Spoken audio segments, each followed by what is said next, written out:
네, 요 사이에 여러분 또 작은 이슈가 발표가 있었습니다. 그동안 우리가 이제 빌라와 관련해서 공주가 126%의 전세를 놓을 수 있는 상황이라서 조금은 부담이 되고 어려운 면이 있었는데요. 그 부분에 대해서 이제 개선안이 나왔습니다. 뭐 굉장히 뭐 구미가 당기는 내용은 아니지만 그래도 변화를 주고 있고 이 과정 가운데에도 또 다른 시장에서 또 혜택이 있을 것 같고 그 움직임에 따른 우리는 어디를 투자하면 좋을지 그거까지 다시 한번 체크해보는 시간 가져보도록 하겠습니다. 자료 한번 이렇게 보시면서 말씀 나눌게요. 잠시만요. 자, 여러분 다시 한번 상승의 모든 기운이 또 나오고 있습니다. 예, 그동안 빌라는 뭐 제가 자주 얘기해왔던 거지만 다시 한번 짚어볼까요? 서민의 주거사다리 빌라 왜 애물따지 된다? 쑥대밭된 서민 주거사다리 빌라는 언제까지 임시주거용? 빌라 공급 가뭄의 나비 효과, 빌라 공급 절벽의 서민 주거 우려, 통계, 평형, 불분명, 용적률 혜택, 대출 완화 필요. 여러분, 빌라 공급은 청년과 서민들의 주거 안정 차원에서 중요하다. 맞죠? 중요하죠, 여러분. 빌라는 값비싼 아파트에 거주하기 어려운 청년과 서민들의 보금자리이자 주거사다리 역할을 한다. 청년과 서민들은 값비싼 아파트를 사기 어려워 비교적 저렴한 빌라의 월세나 전세 형태로 들어간다. 이 빌라는 아파트와 달리 매매 시장보다 임대 시장이 활성화했다.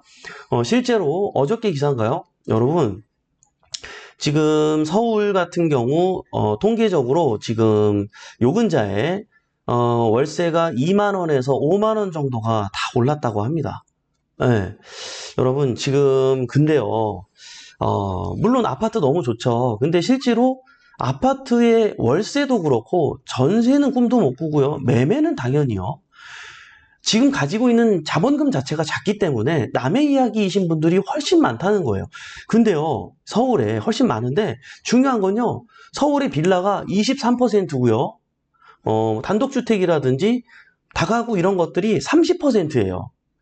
거의 40 몇 퍼센트가 나머지 기타가 물론 몇 퍼센트가 있고요. 거의 48%, 49%가 현재 아파트예요. 네.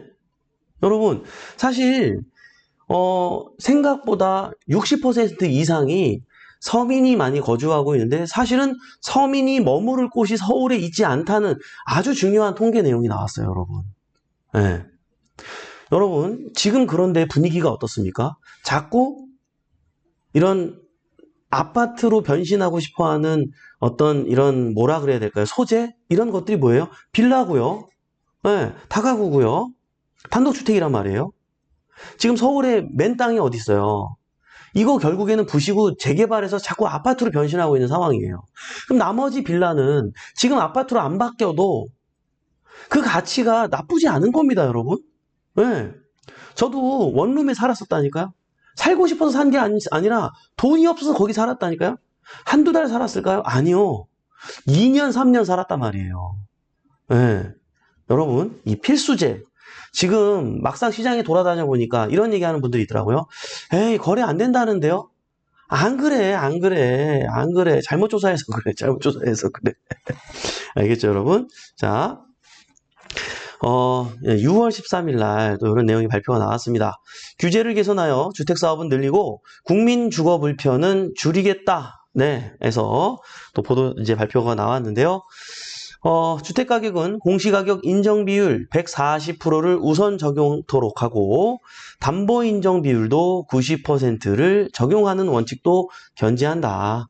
네, 다만 임대인이 보증에 가입하려는 주택에 공시가격 등의 이의를 신청하고 보증기관인 주택도시보증공사에서 인정하는 경우에 한해 해당 공사가 직접 의뢰한 감정평가법인이 산정한 감정가는 주택가격으로 사용할 수 있도록 허용한다.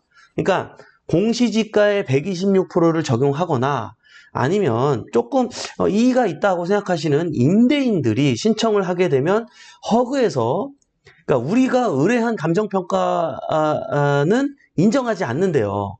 왜냐면 좋은 쪽으로 최고로 해주는 거를 제출할 테니까. 그래서 허그 쪽에서 섭외한 감정평가 법인에서 감정한 내용을 인정해 주겠다고 합니다. 그러면 허그에서 뭐 4-5개 정도 뭐 감정평가 법인을 뭐 알아봐가지고 뭐 이렇게 실질적으로 운영하겠다고 하는데 과연 우리에게 유리한 방향으로 나올까요? 이건 모르겠어요. 그러나 이제 뭐 일단 지금 처음 시도하는 거고요. 이게 어떻게 될지는 모르니까요. 그래서 다른 집들이 어떻게 되는지 지켜보는 게 좋을 것 같아요. 왜냐면 일단 신청이 7월 말부터 신청할 수 있습니다. 아직은 안 돼요. 예. 그럼 7월 말부터 신청이니까 그때부터 예의주시할 필요가 있어요. 그 상황에 따라서 분위기가 바뀔 겁니다. 다시 한번 자세하게 들어볼까요?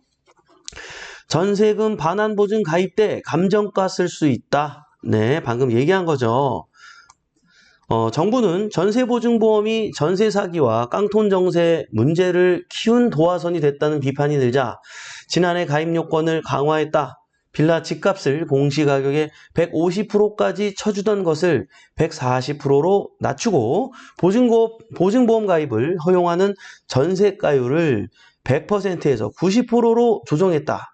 이에 빌라 전세 보증금이 공시가격의 126% 이하일 때만 보증보험에 가입할 수 있게 됐다.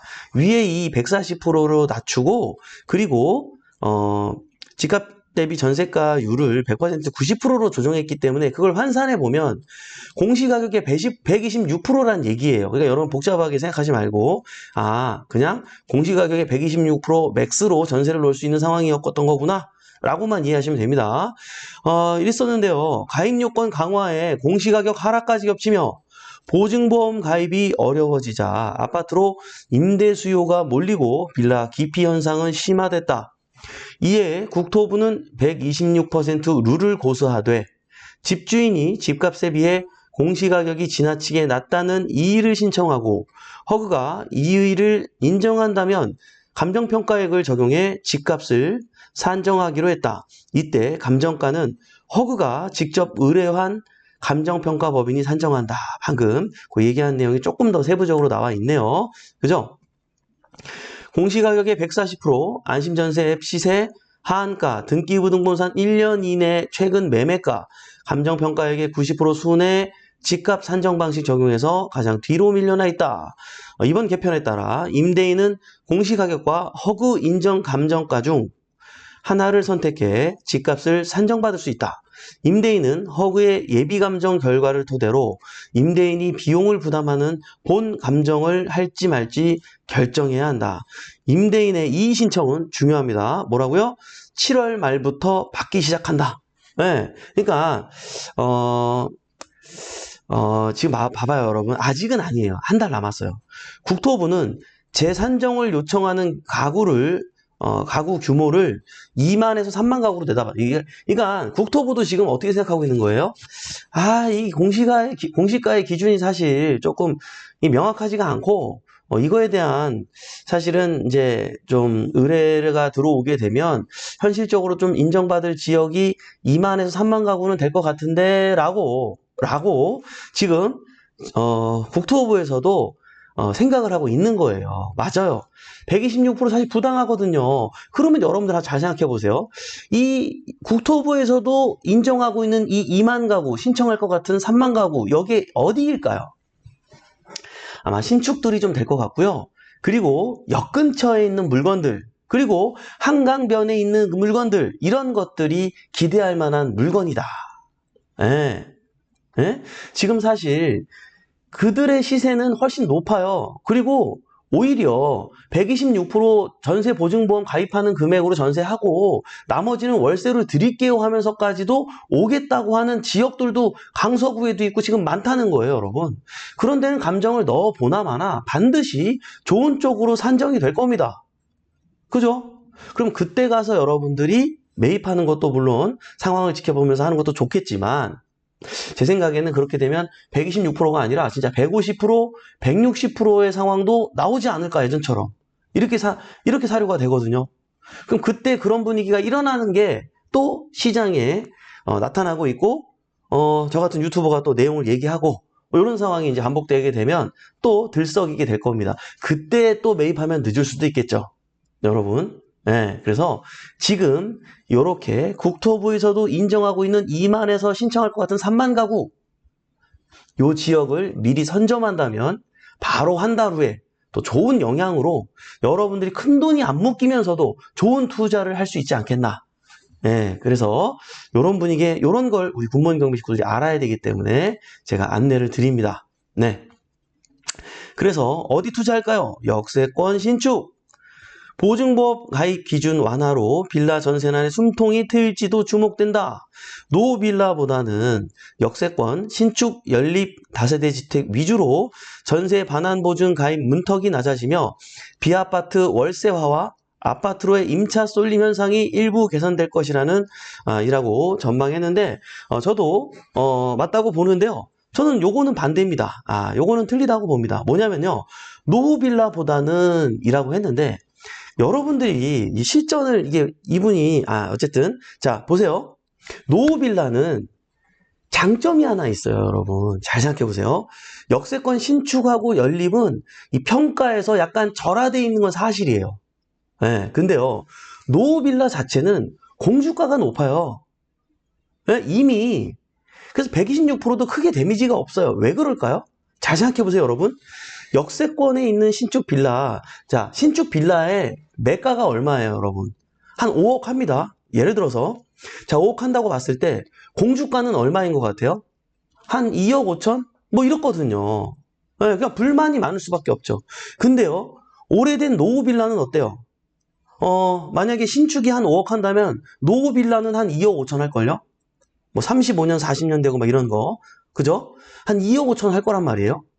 근데 2억 5천인데 공주가는 2억 막 이렇다니까요. 1억 9천. 왜? 대지 지분이 노후 빌라는 더 넓어요. 잘 생각해 보세요, 여러분. 요즘에 신축한 빌라들은 작게 지었는데 구색을 되게 잘 갖췄어요. 예를 들어서 전용 12평이잖아요. 요즘에 지은 신축 빌라는 어때요? 방 3개, 화장실 2개도 뽑아요. 네.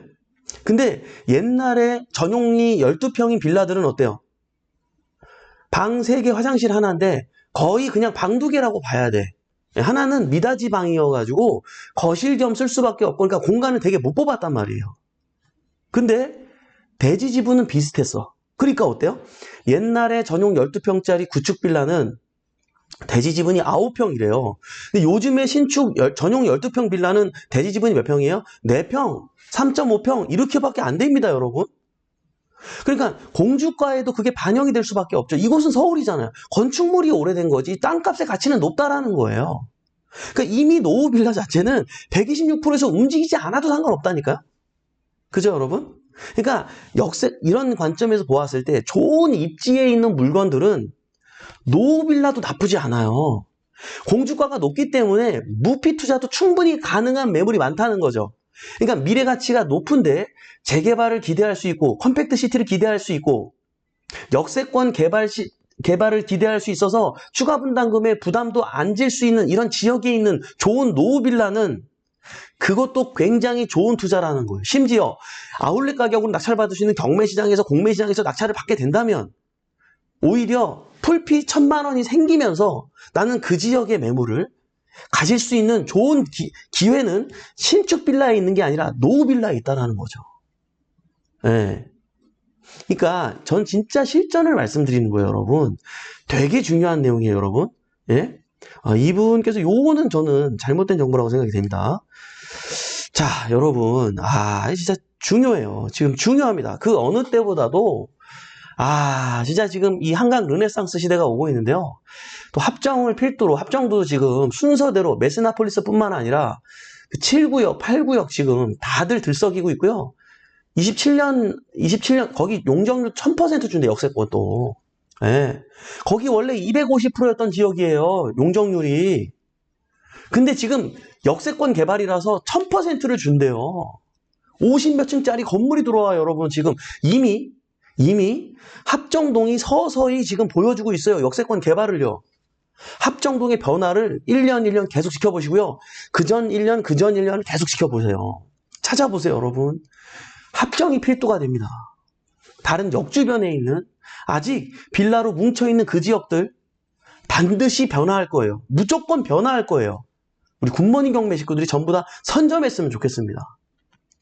정부에서도 빌라가 이렇게 있으면 안 되기 때문에 또 이렇게 피해를 보는 세대가 생기면 안 되기 때문에 이렇게 또 완화와 관련된 정책이 나오는 거 아니겠습니까? 앞으로도 계속 완화책이 나올까요? 규제책이 나올까요? 여러분들이 시장은 피부로 느끼고 있는 것처럼 지속적으로 완화책은 꾸준히 나오게 될 겁니다. 나오면 나올수록 부동산의 가치는 또 한 단계 한 단계 정상화를 이루겠죠. 돈이 있다면 아파트 투자, 한강변 투자 좋습니다. 하지만 없으면 어떻게 해요? 없어서 가만히 있어야 되냐? 없으면 없는 대로 아까 제가 얘기했던 노후된 빌라라도 투자해서 선점해 놓으면 되는 거 아니겠습니까? 그죠? 여러분 오늘도 도움이 됐으면 하는 바람이고요. 인사 나누면서 마무리해 보도록 하겠습니다. 자, 잠시만요. 네, 경제적 자유니 매일 퇴근할 때 듣다가 실시간 방송은 처음입니다. 그래요, 반갑습니다. 경제적 자유님, 자주 뵐게요. 압구정 김 대표님, 역주변, 신축, 한강변 미리 선점 기억할게요. 네. 비니비니 또 많은 분들께 인사 주셨고요. 금수저님, 빌라 전세는 건물 공시가만 따져서 126%일까요? 네, 맞습니다. 자, 현재는 그렇습니다. 이제 7월 말부터 신청할 수 있다고 하죠. 그 신청에 따른 그 감정평가 법인에서 어떤 식으로 감정이 될지 저 굉장히 궁금하거든요. 예. 그래도 보는 눈이 있기 때문에 제 생각엔 그래도 현실화된 내용이 나올 것 같기는 한데요. 모르겠어요. 예, 일단 그때 신청하는 시기가 오게 되면 잘 지켜보았다가 여러분께 안내해 드리도록 하겠습니다. 금수저님, 토지감정가는 빠지는 건지요? 아니, 당연히 포함돼야죠. 당연히 포함돼야죠. 토지와 건물 가격이 같이 합산돼서 산정이 되는 방식으로 나옵니다. 여러분들이 일상을 우리가 이제 경매 공매를 공부하기 전에는 이렇게 건물 가격과 토지 감정이 이렇게 따로따로 완벽하게 분리가 되는지 몰랐을 거예요. 예. 압구정 현대아파트도요. 여러분 왜 비싼지 알아요? 토지 가격이 80%입니다. 진짜예요. 예? 건물 가격은 얼마 안 해. 토지 가격이 몇십억인 거예요, 여러분. 예? 알겠죠? 자, 서영민님, 열심히 듣다 보니 인사도 잊었네요. 홍민규님, 안녕하세요. 홍민규님, 노후빌라도 꼼꼼히 살펴보겠습니다. 비타민님, 늦었어요. 버스 이동 중이에요. 더워요. 건강 챙기세요. 해줬어요. 네. 반갑습니다. 네, 여러분. 지금 오류가 일어났나요? 잠깐 멈춘 것 같은데요. 아하, 여러분들, 자꾸 온라인상에, 좀 문제가 있는 것 같은데, 불편을 드려 죄송하고요.